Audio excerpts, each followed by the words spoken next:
Okay, the federal judiciary appointment process, specifically who's involved in personal characteristics.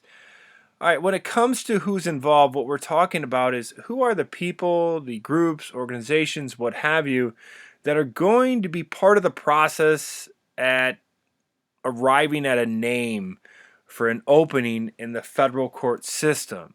So this is a wonderful example of pluralism, and we've discussed pluralism before, but just in case you forgot, pluralism is this idea that multiple groups are competing for influence in our nation's government. And this part, the arriving at a name for an opening in the federal court system, is a wonderful example of pluralism because it's much, much more than the president, who is constitutionally obligated to perform the feat. So let's see who's involved.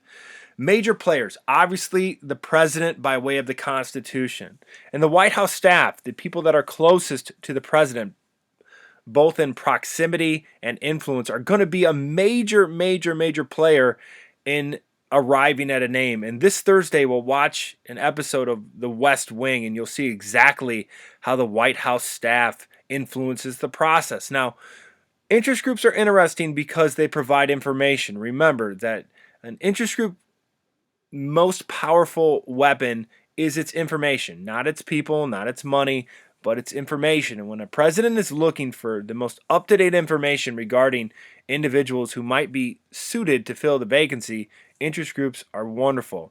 Political parties obviously are going to play a role in the process and by influencing their members to support one candidate over the other and so on, but moves us on to the next one, which is Congress. Now remember, the Senate is responsible for confirming whoever is appointed. And remember that at the district level alone, we have senatorial courtesy, where the president will actively bring in the senators of the state where the vacancy is to make sure they're part of the process because they want them to vote yes. Because remember that if the most senior senator votes no, the courtesy is the entire body of the Senate will support them by voting no as well. So the Senate is definitely going to be part of arriving at a name. Think tanks, these are a body of experts that are ready to provide information, whether it's economics, social, domestic, what have you. They are ready at a moment's notice to provide their information to the people to arrive at a decision, and they're going to be a part of this too as well. Current judges are also going to have an idea about who should fill the vacancy, and maybe it's themselves. Who knows? But they're also going to play a part. Bureaucratic agencies like the Department of Justice and the FBI are also going to have an idea about who would be best suited to fill the position as well. So here's the major players. Now, one that is not, I don't think is mentioned in your book, maybe it is, maybe it isn't, is this American Bar Association. And the American Bar Association is a U.S. organization that sets the standards for law schools, and they also develop codes of behaviors for lawyers. Now, what they have been doing since the 50s is they have been rating potential nominees, all right? So the president comes up with a list of potential nominees, and what the ABA will do is rate these people, and they'll say they're not qualified all the way up to well qualified, but it's a service that they do for presidents to give background and information on the potential nominees, because remember, the American Bar Association is going to understand exactly who these judges are, and more importantly, where have they served and the types of experience they had, whether or not they're ready. Okay? Moving on. Now, as far as relevant characteristics in the appointment process, basically what we're talking about here is all of these criteria that are listed, all the way from age down to role, are characteristics that both the president and the Senate are concerned about. Because understand this, like we discussed in our previous video, presidents want justices that are going to be just like them. Well, the Senate is going to feel the same way. The Senate Judiciary Committee, which is responsible for vetting these names, want judges that are going to feel just the same way as they do. So when it comes to arriving at a name, both the president and the Senate are going to try to investigate this person to figure out whether or not they are the type of judge that will best represent them. Because remember, when presidents leave in 8 years, they want justices to continue on their influence by actively ruling upon cases that they would. And the Senate's no different. The Senate wants judges that are actively going to rule in cases that best suit their needs. So, Out of all of these criteria, I have bold printed and underlined a few of them that I feel are more important than the others, okay? And as I've came, you'll see competence, issue orientation, judicial experience, partisan identification, reputation, and role. And so what we're looking for with competence and qualifications is looking into their background. Where did they go to school? Where did they go to school? Matter of fact, how did they do in school? What are their qualifications in regards to becoming this federal judge? Have they served in the federal system somewhere else? Are they qualified to do so? That's part of that process, what they'll be asking for. And both the president and the Senate will both be looking into that.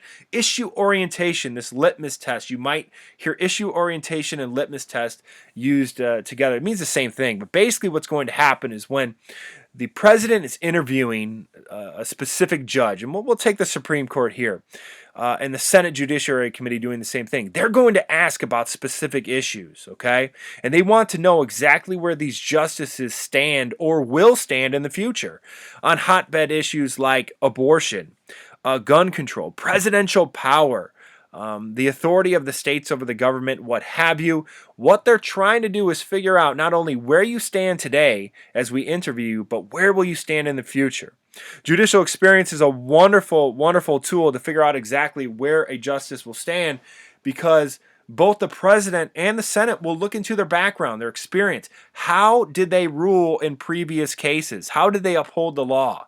And go into many different of their previous cases. So how did they rule in the past? Does it give any indications on how they'll rule in the future? Partisan identification is simple. Is this justice affiliated with the Republican or Democratic Party? Now, please understand that a Democratic president is going to want a justice that identifies with the Democratic Party.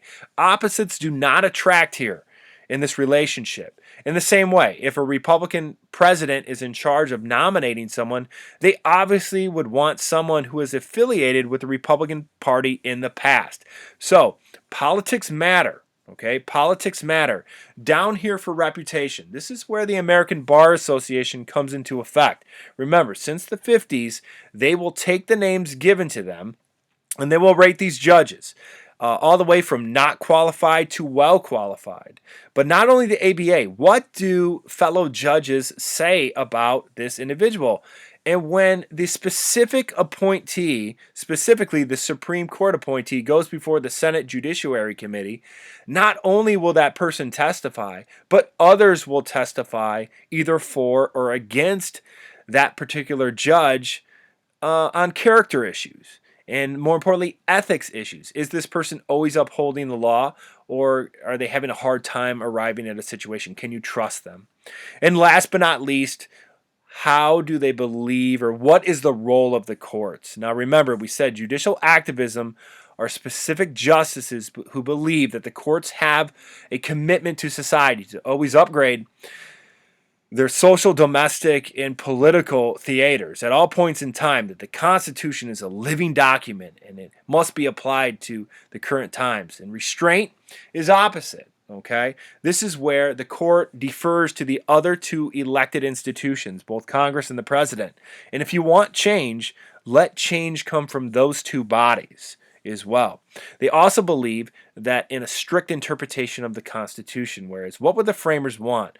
So all in all, whether it is who's involved or the characteristics that are important during coming to a name, this is the notes that work for you and will work for you in the future. So if you do have any questions, concerns, or comments, feel free to add some comments below. I will actively be looking at this, and I can always update them and answer your questions. Other than that, have a wonderful day, and we will see you next week.